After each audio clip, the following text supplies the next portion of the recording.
Hello，大家好，歡迎大家收睇今集嘅節目啊！歡迎咧就嚟到Joseph心理諮詢室。今日咧拍咗條突發啲嘅片喎，因為咧就係啱啱我琴晚咧就其實都唔係無意中嘅，咁啊 kick 咗入去咧呢個試當真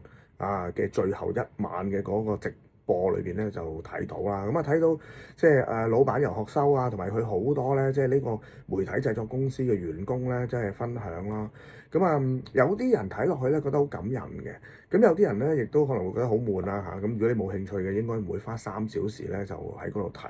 咁但係咧都觸發咗 Joseph 咧想做少少嘅分享啊。咁所以咧呢條片咧未必有好多嘅資訊去同大家講，但係咧我會從一個企業嘅發展心理緩解上面嘅需要嘅角度咧，係想同大家分享下，因為自己喺企業裏邊其實都工作咗廿幾年嘅時間，喺職場啦，喺員工嘅心理啦，喺領導力嘅發展方面啦，都有好多年嘅經驗啦。咁我自己嘅見解咧，就係喺試當真嚟到呢個結局啦嚇，喺琴晚嘅嗰個即係分享裏邊，我會睇到即係老闆係一個好疲累嘅老闆。咁而員工咧，亦都係一啲可能帶住有少少嘅無奈啦，有少少會帶住唔捨得啦，有少少帶住咧係感恩，但係大家都係好似係被逼要接受即係嚟到呢個時空，喺呢個時代，喺呢個 moment，然後大家都曾經好有熱誠做過嘅一啲事或者一個工作，係佢要走到咧係一個段落嗰度喎。咁呢啲現象啦，當然我諗唔係話即係間間公司都要執笠嘅，我相信係咪？咁但係我講緊嘅就係作為一個領導者、一個管理者，越做開始越攰。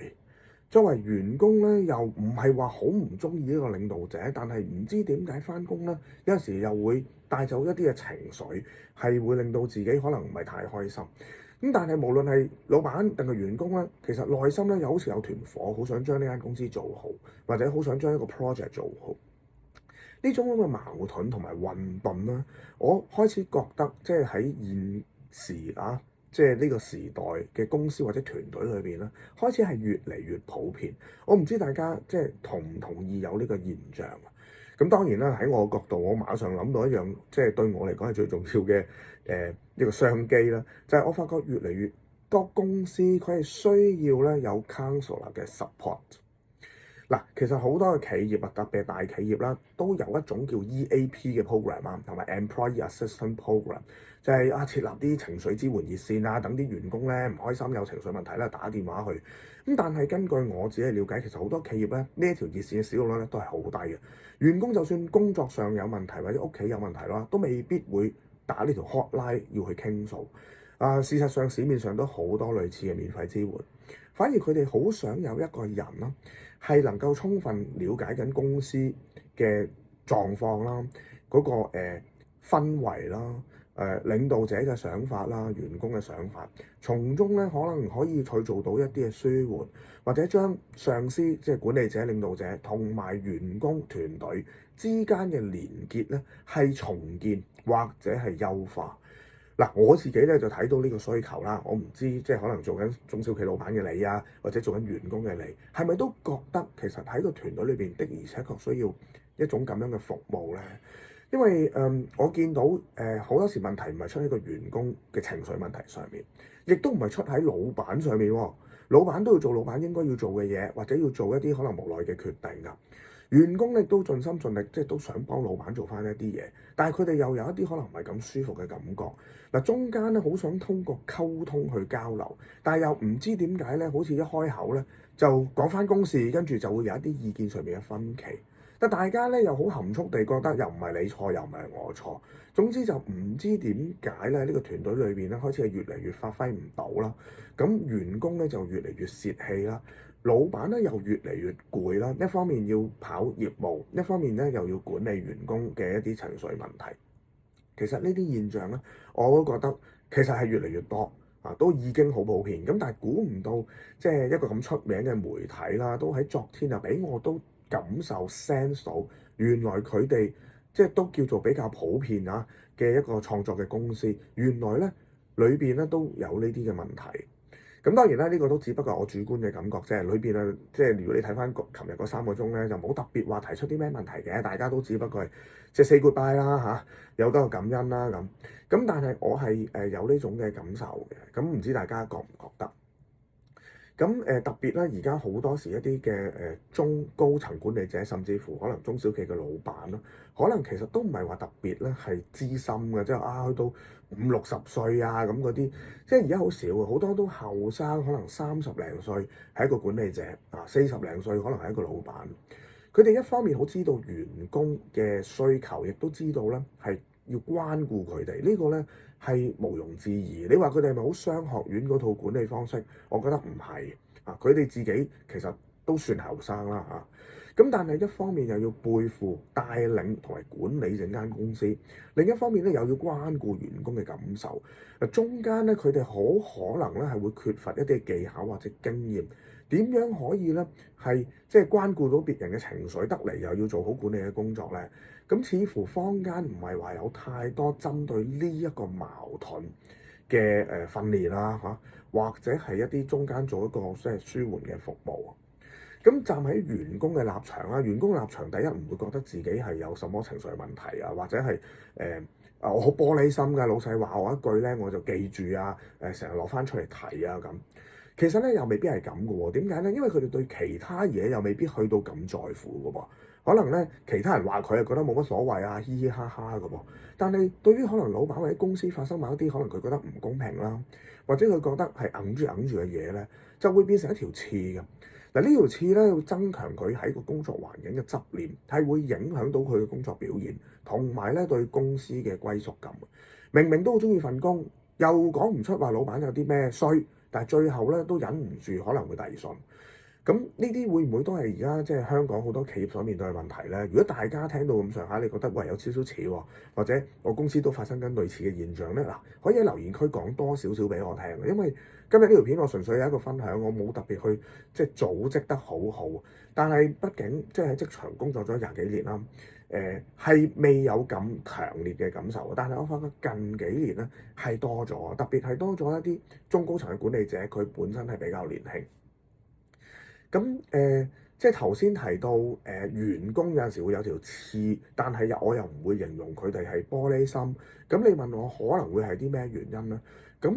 我相信啦，其實每一個人咧都會有啲可能細個嚇，或者成長過程裏邊咧，係並未被滿足嘅一啲需求，喺心理上、情緒上面嘅需求。咁當然啦，如果你引用翻我成日都講嘅，可能係來自原生家庭。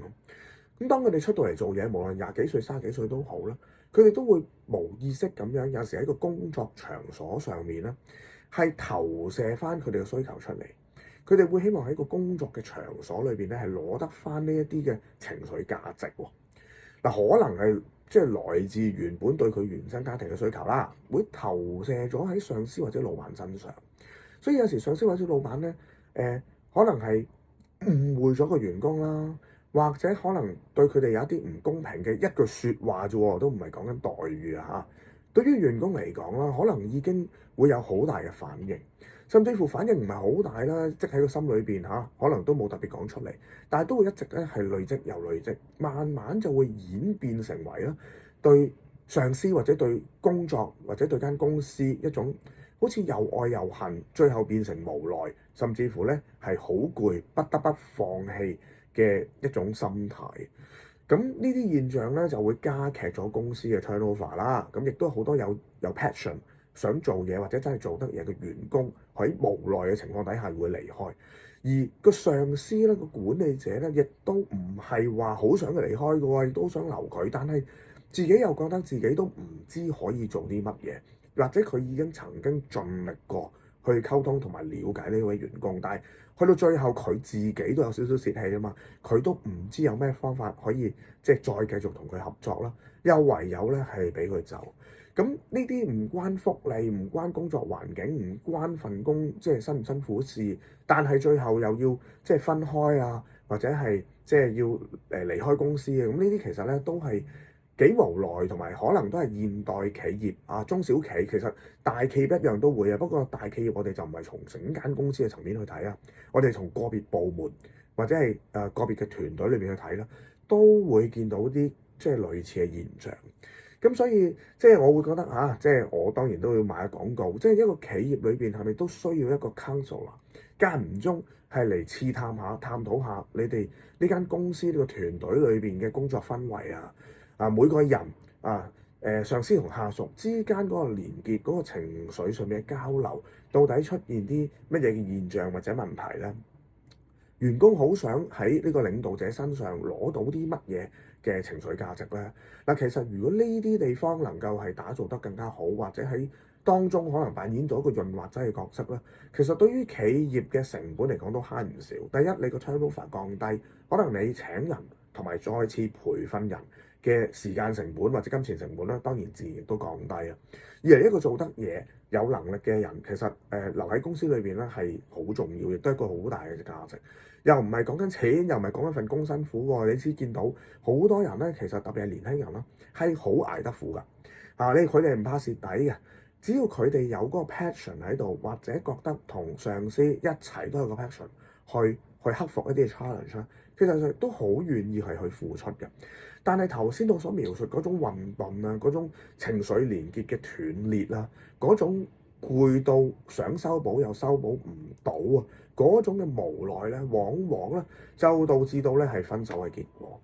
嗱，今日咧就純粹係做一個分享，我唔知仲會點樣去延伸落去啦。咁所以好需要大家喺呢條片後邊咧留啲留言。咁如果大家都係想聽到多啲職場或者係工作環境或者係中小企喺心理情緒上面嘅管理技巧咧，亦都可以喺留言區話俾我知，或者稍後第時我可能拍多啲咧係關於呢方面嘅影片同大家傾下咧都係好噶。好啦，今日咧就講到咁多啦，下次再見，拜拜。